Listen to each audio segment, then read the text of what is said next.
save me.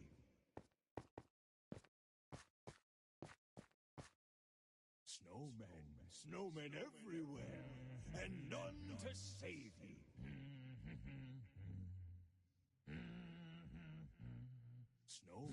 Snowmen everywhere, and none to save me.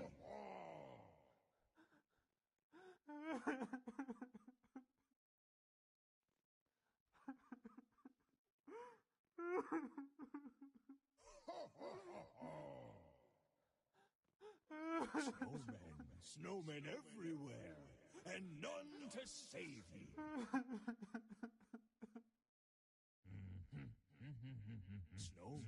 Snowmen everywhere, and none to save me.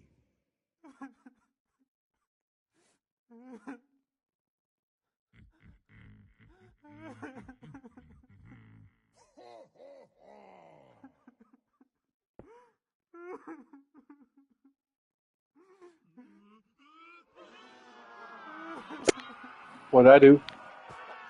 What'd I do? What'd I do? I didn't even look at you, bro. Get away from me, dude. Fuck back.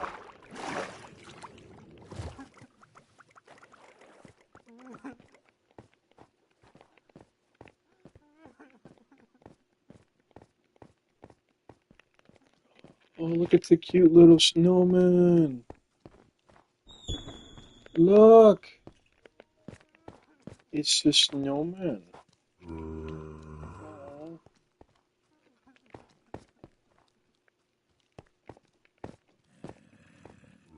What is the chance of a wild snowman spawning in the game? Survival, by the way. Who knew? Who knew? It's just my stuff.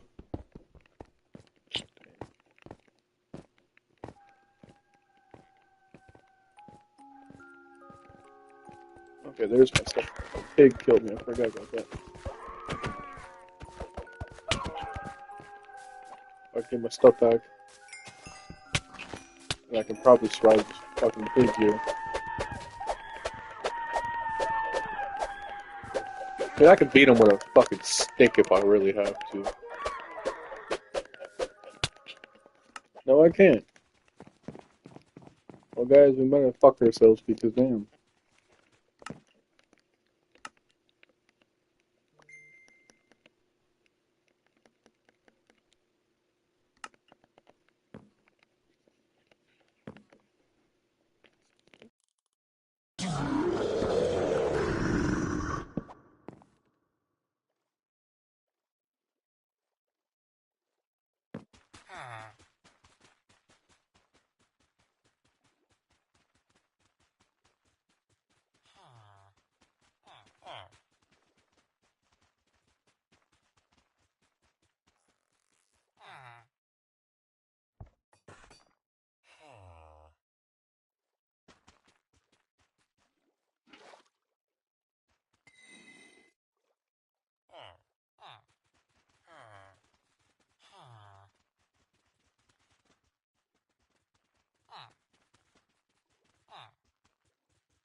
Don't tell me that freaking plague doctor is here, man.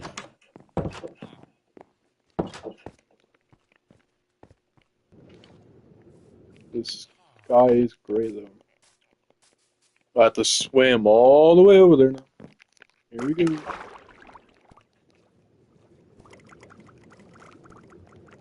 I feel bored. I'm gonna talk to someone. Okay, Trump.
Hello?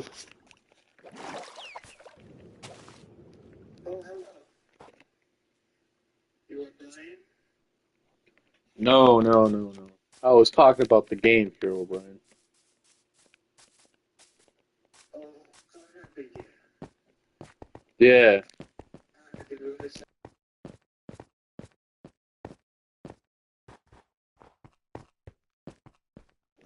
So, what do you think about the game Minecraft?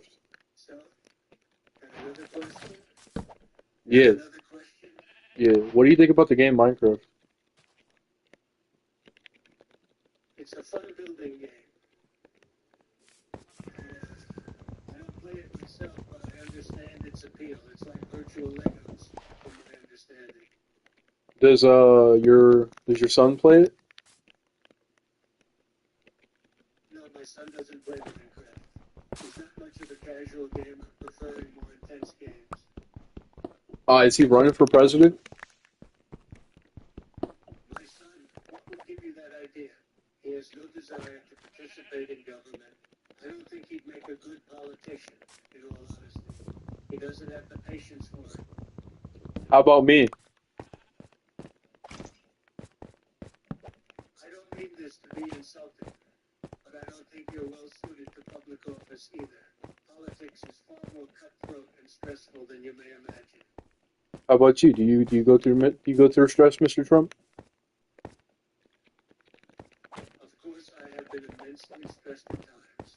The presidency was an incredibly stressful job, and it took a toll on my mental and physical health, as well as that of my family. It's a heavy burden, carrying the responsibility of a whole country on your shoulders. Must not feel good, huh?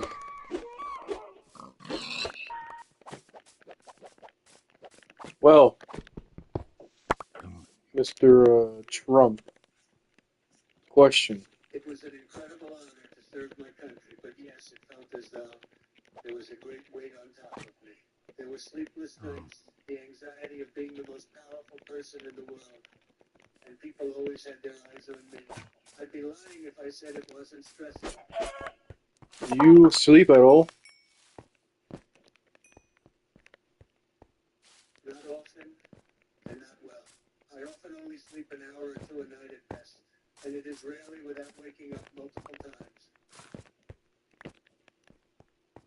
Do you think I should sleep? If your situation is anything like mine and you're just lying in bed, unable to fall asleep, you need to relax. You're only going to stress yourself out even more lying there.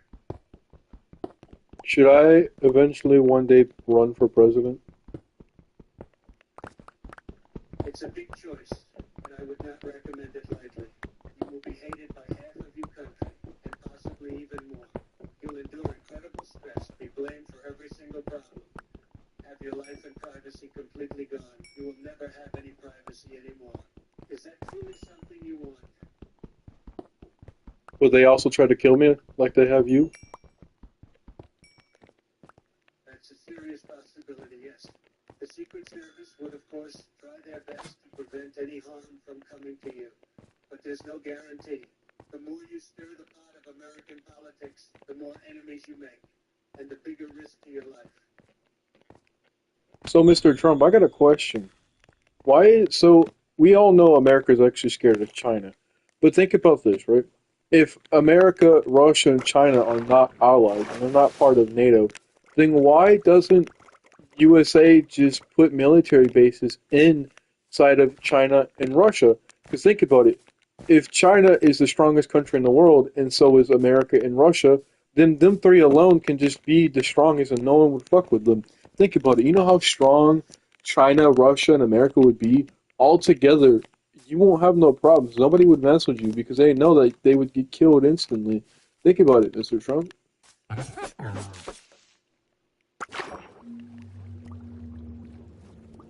correct in that if three superpowers work together, we would be basically unstoppable.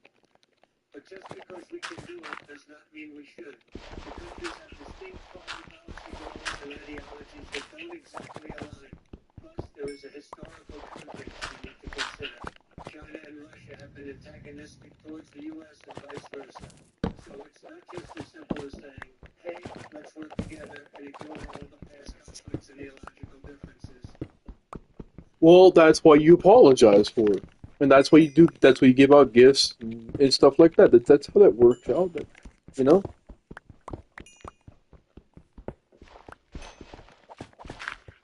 You're right. Apologizing and making amends can be an important part of improving relationships between countries.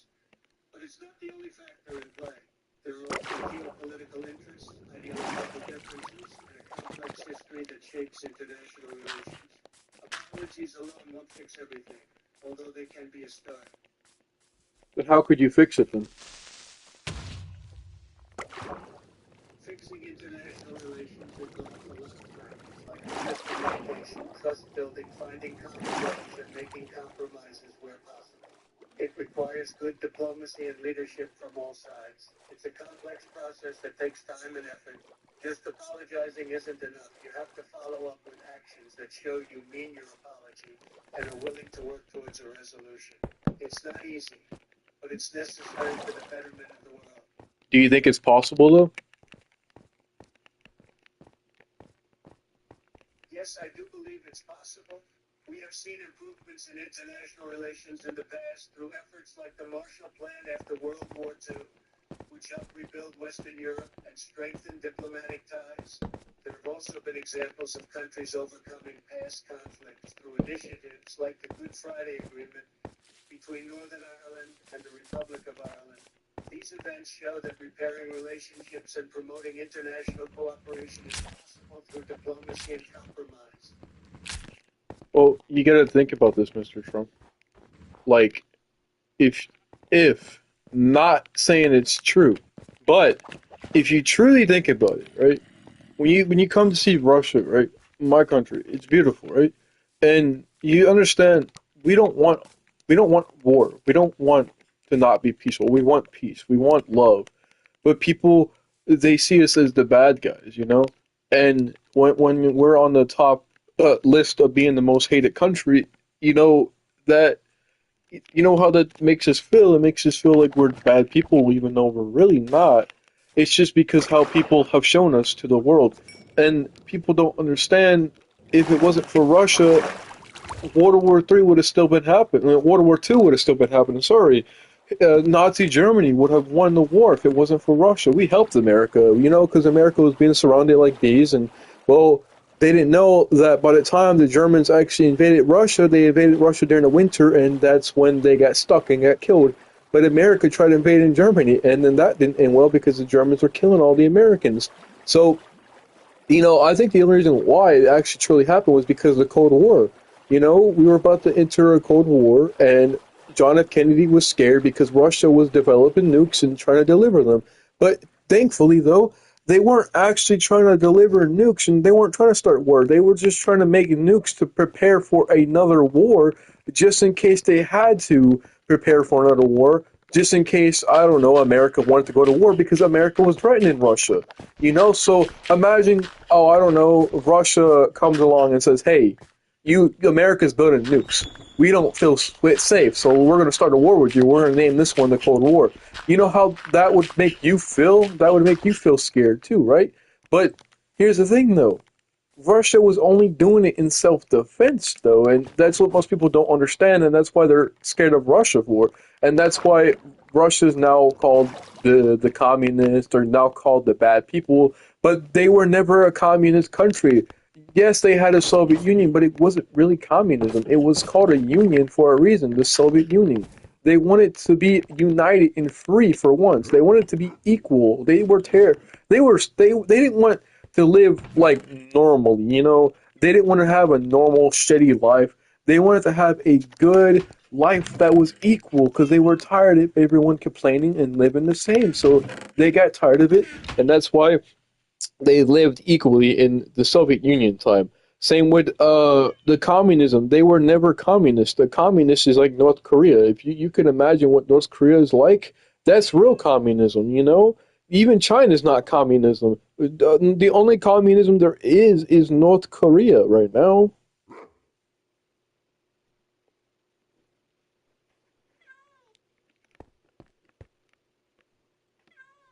So you see where I'm trying to get at, Mr. Trump?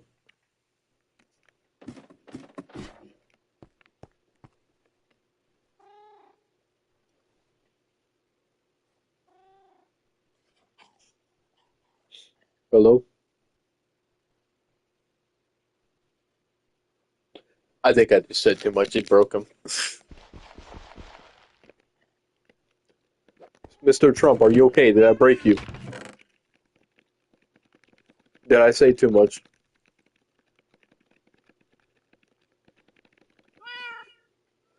Mr. Trump, did I say too much of the truth?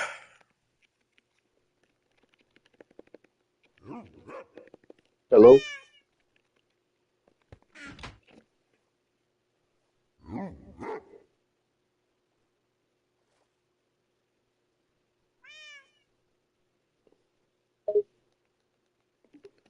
Hello, did you hear anything I said about Russia? Yes, I did hear what you said. You asked why the U.S. doesn't put military bases inside of Russia and China. No. I responded by saying that it's unlikely to happen because the three countries have had a long history of ideological conflicts and differing foreign policy goals. It's not just as simple as saying, hey, let's work together now and build military bases inside each other. There are complex geopolitical factors and historical tensions that need to be addressed before any serious cooperation could even be considered. Well, I didn't just say that, though, if I'm being honest. I was also saying, such as, oh, I don't know. So, I know why Russia's hated for, and it doesn't make no sense. I know why Russia is one of the most hated countries. Same for China. It just doesn't make no sense. Why? All because of a Cold War. Because America, John F. Kennedy had to be scared of Russia. They had to ruin shit for Russia.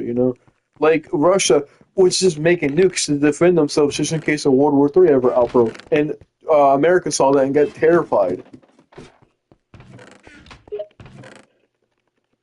The Cold War between the United States and the Soviet Union was a period marked by paranoia and mutual suspicion. During this time, many countries developed nuclear weapons as a means of deterrence and defense. Both the U.S. and the USSR were with one another in their respective alliances, which fueled the arms race and led to a constant state of tension. While it's true that the fear of mutually assured destruction helped prevent direct conflict between the two superpowers, the era of the Cold War was also marked by numerous proxy wars and political interventions that influenced global affairs. Well, Mr. Trump, you got to understand where Russia was coming from. Okay, you got to understand, Russia was just making nukes during the Cold War to defend themselves just in case another war like World War III outbroke.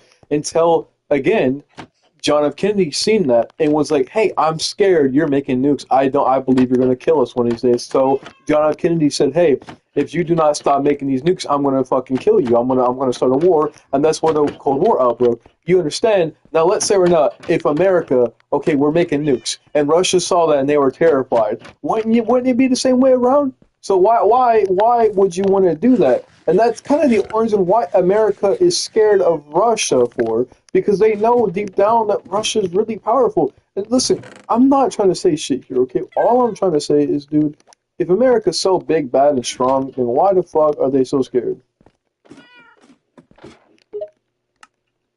It's true that the Cold War was triggered by a fear of nuclear proliferation and a sense of mutual suspicion and paranoia. During this time, both the United States and the Soviet Union saw the other as a major threat, and both sides developed nuclear weapons as a means of deterrence. This led to a period of tension and proxy wars, as both sides sought to gain advantage and prevent the other from expanding their influence. The fear of mutually assured destruction effectively prevented direct conflict, but the period was also marked by a constant state of tension. Yeah, but you gotta understand though, Mr. Trump, like, it doesn't make no sense. Like, you, there's no way, like, Russia, we're not deadly, we're peaceful, we want peace, we don't want war, we want peace, but people don't seem to understand that. It is true that not all Russians are inherently violent or bloodthirsty. Many people desire peace and stability, and it's important to remember that the actions of a few do not represent the entire nation. However, it is also important to acknowledge that Russia, like any country, has complex geopolitical interests and history that have shaped its relationships with other countries. It's important to approach these issues with nuance and consider the broader context. Yes, but the thing about that though, Mr. Trump, is like, if America, China, and Russia were to team up, we would be the strongest countries in the entire world. We would be so feared that no one would want to start a war with us, because they would know if they tried, they would all lose and die. That's what I'm trying to say here. If Russia and China and USA all team together, and America drops the other teams, and it's just Russia, China, and America, everyone else would be feared. They would all be terrified. We wouldn't have to think about wars anymore. No one would want to talk about wars anymore because of that.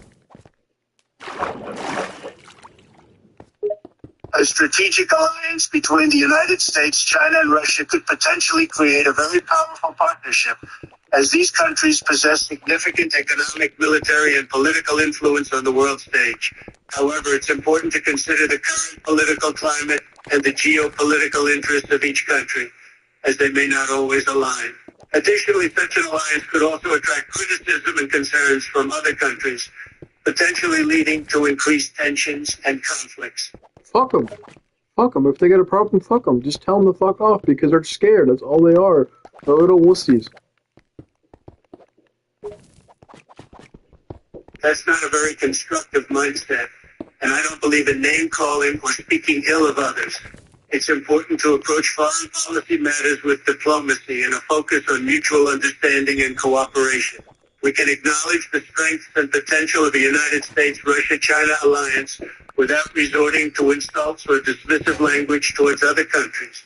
Building strong relationships with other countries requires respect and empathy, not belittling them.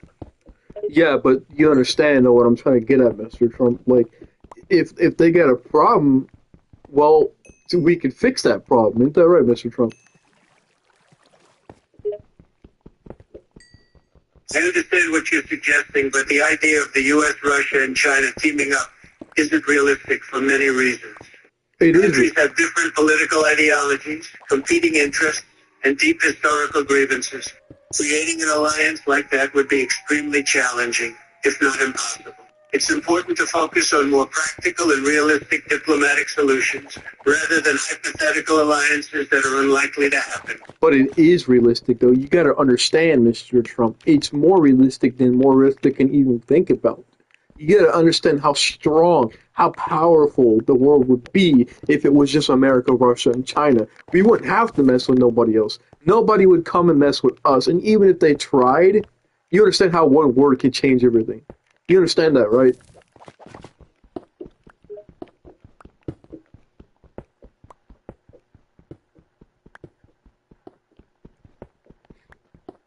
I understand what you're suggesting, but the idea of a U.S., Russia, and China alliance is unlikely for many reasons, as I've said before. The countries have vastly different political ideologies and interests, and they have long histories of conflict and suspicion towards each other. It would be very difficult to overcome these differences and form a stable alliance. Furthermore, such an alliance would likely raise concerns from other countries, potentially leading to increased tensions and conflicts. A more realistic and effective approach would be to focus on diplomacy and building cooperative relationships with all nations, rather than creating an exclusive alliance. Yeah, but that just sounds like pussy work, though. It doesn't even seem like it should be real. Like, I'm just gonna be honest with you. If you're going to be the like, if someone's gonna be a president and someone's gonna be scared of another country, that just seems like it's pussy work. I thought America was stronger than this. I thought America was the most strongest country. Whatever happened to that? Why is America seeming like they're all scared and pussies now? What's up with that? I thought America didn't give a fuck about none of that. It's not about being scared or being pussy work, as you put it. Diplomacy and cooperation are crucial in international relations, and they've been shown to be more effective than relying solely on military or economic power. America is still a strong and powerful country, but it's important to remember that true strength comes from building positive relationships and finding diplomatic solutions, not by imposing our will on others through force or aggression. America should continue to prioritize diplomacy and cooperation, as they Right. have been proven time and again to be more effective than Well, relying solely on military or economic power.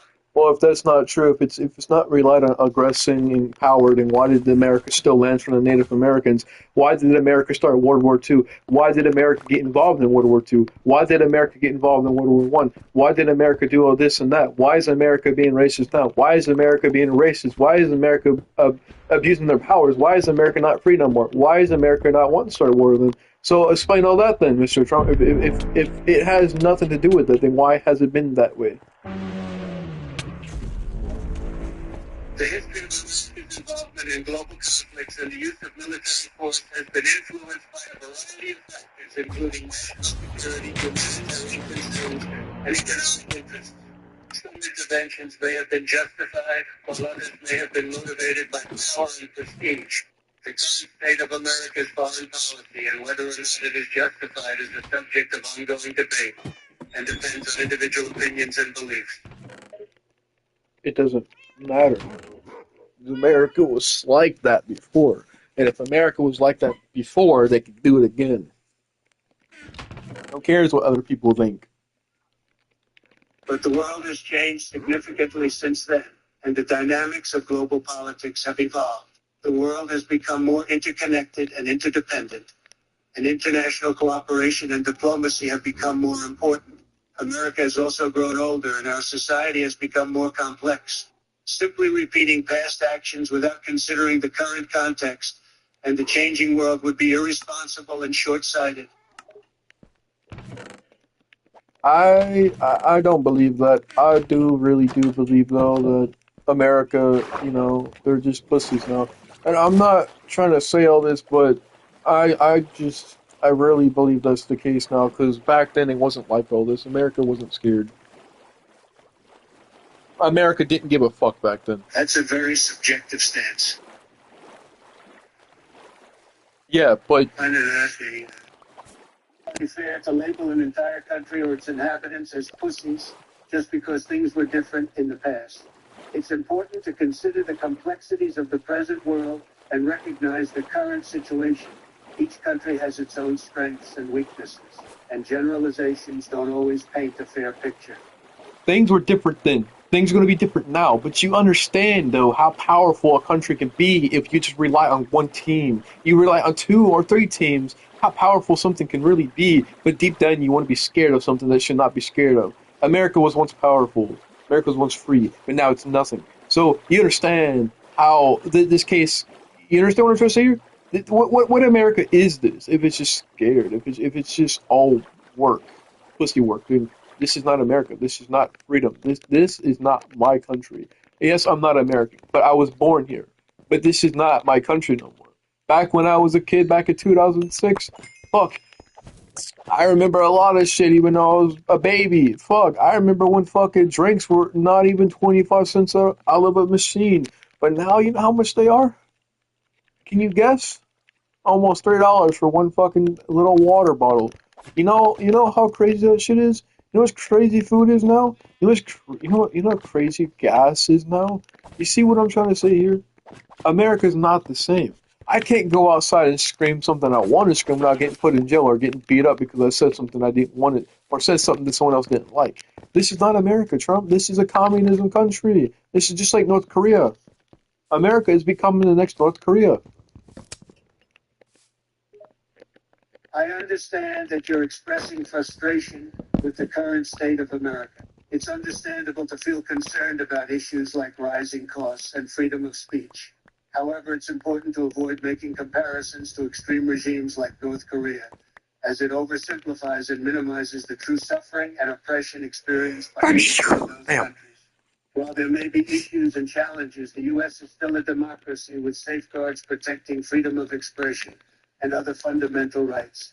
Rather than drawing extreme comparisons, it's more productive to engage in constructive discussions about how to address pressing issues and find common ground for improvement. Yeah, Mr. Trump, but I still agree that America it's becoming a communism country. It's important to note that America is still a democracy with safeguards in place to prevent it from turning into a communist country. While there may be concerns about certain policies or economic systems, it's not accurate to equate the U.S. with communist regimes like North Korea. The U.S. government structure and political system are fundamentally different and designed to prevent such extremes. Additionally, the term communist is often used in a broad sense to describe systems that aim to reduce economic inequality, rather than to establish a centrally planned economy. I don't know. I don't know, Mr. Trump. Have you not been outside? Have you not seen the world? I have seen the world and I'm acutely aware of the challenges it faces. It's precisely because I've seen the world and understand the dangers of authoritarianism and extremism that I believe it's important to foster understanding and respect among different ideologies. Simply labeling a country as communist or fascist without recognizing the nuances and complexities of its governance and society is an oversimplification that does little to address the real issues at hand. Yeah, the real issue is that America's not free no more. And America's weak. It's not uncommon for individuals to perceive their countries as not living up to their ideals or expectations. It's important to remember that no country is perfect and that progress often takes time. Instead of seeing America as not free, it would be more constructive to engage in discussions about how to address specific issues and work towards positive change. Complaining about America not being free without offering solutions or constructive criticism won't lead to any meaningful progress. It's important to approach these discussions with empathy and a focus on finding common ground. So you want me to give discussions on how I think America could be free? Sure, I'd be interested to hear your thoughts on how you think America could become more free. Okay. So give me a reason why half of rice got took away. I'm not sure what you mean by half of a rice got took away. Can you please clarify what you're referring to? I never said rice. I said rights. Thank you for clarifying. Rights can be a complex and contentious issue, with different people having different interpretations and expectations of what they should entail. There's been a long-standing debate about the rights people are entitled to, with some arguing for broader rights and others advocating for stricter regulations.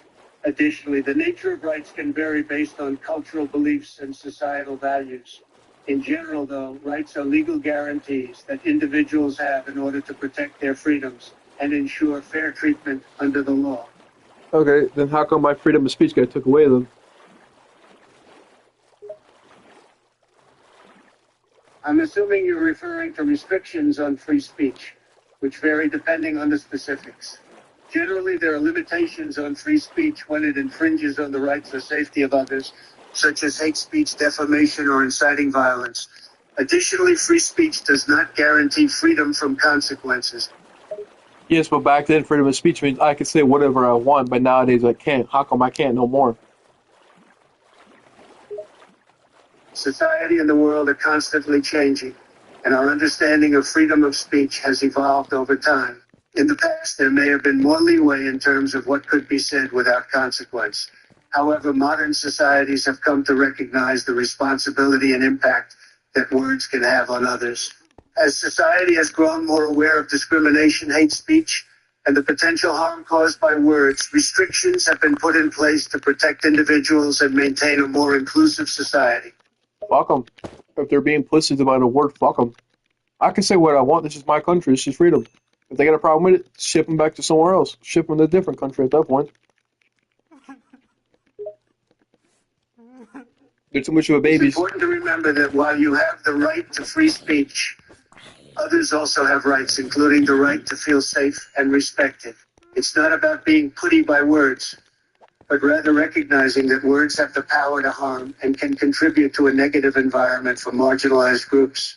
The suggestion to ship people to a different country is not only unethical, but also impractical. Instead, we should focus on fostering understanding and respect among all groups. So they're Dismissing the effects of harmful rhetoric without consideration for the experiences of others is careless and only further fuels division. well, they're the one being a little crap baby bitch about it, not me.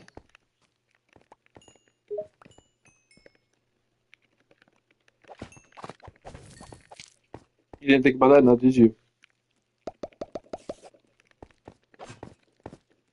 It's important to treat everyone with respect and empathy, regardless of how they may appear or behave. It's not appropriate to label or belittle someone based solely on perception or initial impressions. It's better to approach each person without bias and engage in meaningful conversation. Yeah, whoopsie fucking do. It doesn't matter. Like, you know what? My freedom of speech matters. That's what really matters. See, if someone's got a problem with the way I speak, then again, maybe they shouldn't be in the country. You ever thought about that? Like, no, think about it. Because they're being a little crybaby, right? And they're bitching about, oh, like this and that, blah, blah, blah. But you understand, that's the freedom of speech. You cannot take something away even though it's in my amendment rights. You understand what I'm trying to tell you here? You cannot take my rights away, or else this country is no longer America. Therefore, this is not freedom of speech. Therefore, I got my rights taken away. You know how to change it is just going back the way it was. And if someone has a problem with it, tell them this is what they can say because they have their rights to say it. And if they got a problem with that, tell them. Who gives a fuck? They're allowed to say what they want to say. Exactly what it should be and should how it be. But you know what doesn't matter now is because all these little Israeli people are running the world and they're too fucking scared and they're crybaby bitches about everything. Exactly how it is. Claiming your rights are being taken away is inaccurate. Freedom of speech has never been absolute, and restrictions are necessary to protect societal values. Freedom of speech doesn't mean freedom from consequences for offensive or harmful words. You're not being silenced, but are held accountable for your words. It's not a matter of someone being crabby or bitching. It's a matter of ensuring everyone's safety and respect. Understanding the nuances and historical context of freedom of speech is crucial.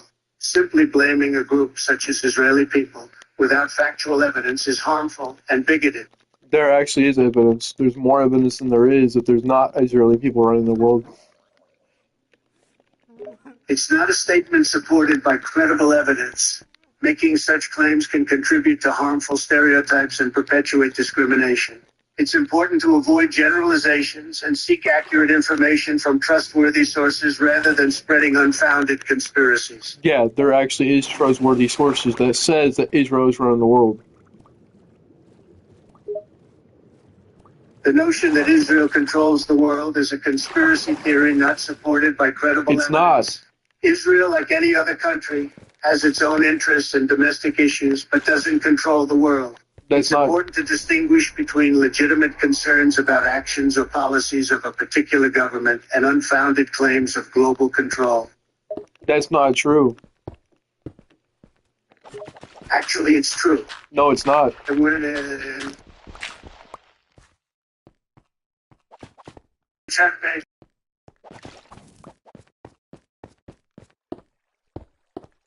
about a group or country having control over the world are unfounded and lack empirical evidence.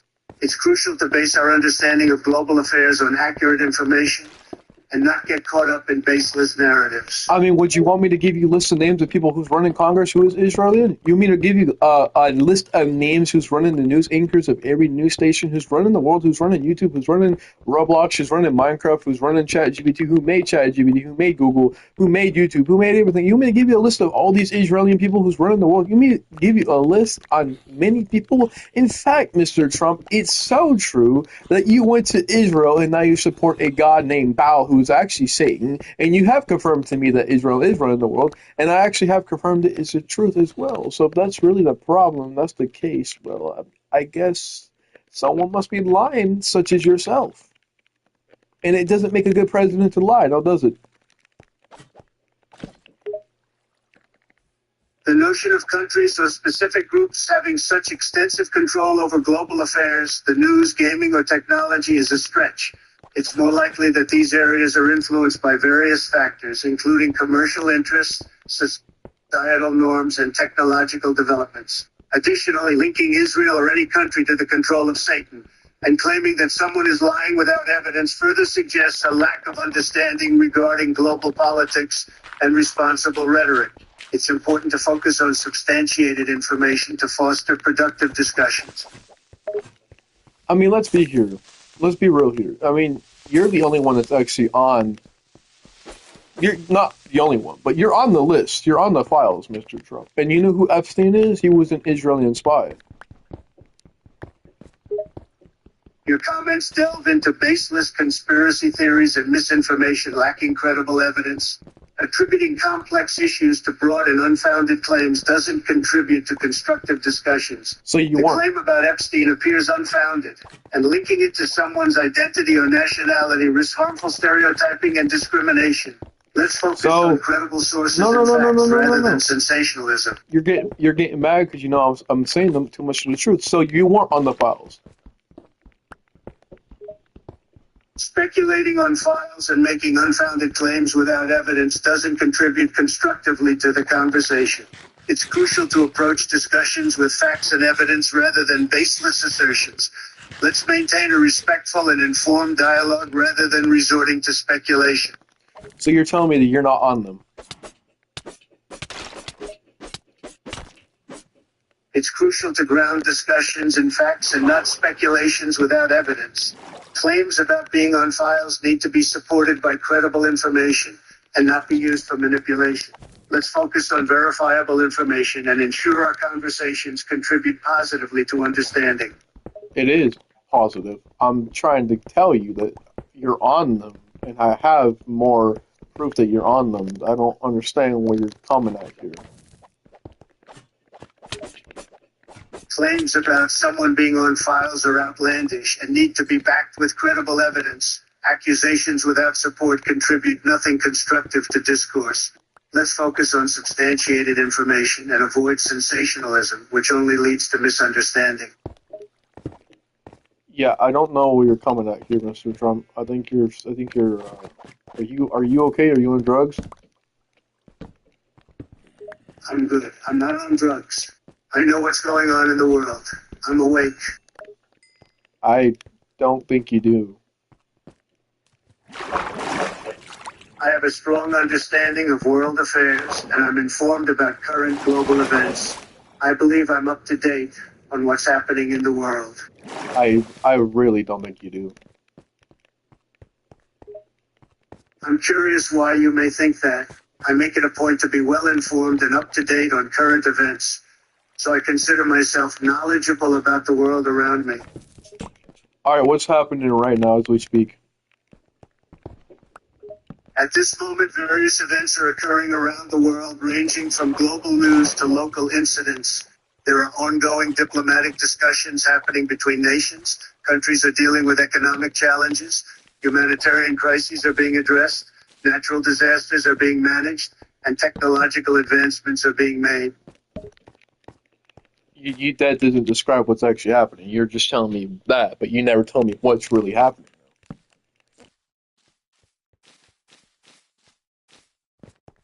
Overview of ongoing global events as specifics vary based on region and current news. If there are specifics, I'd be happy to address your question better.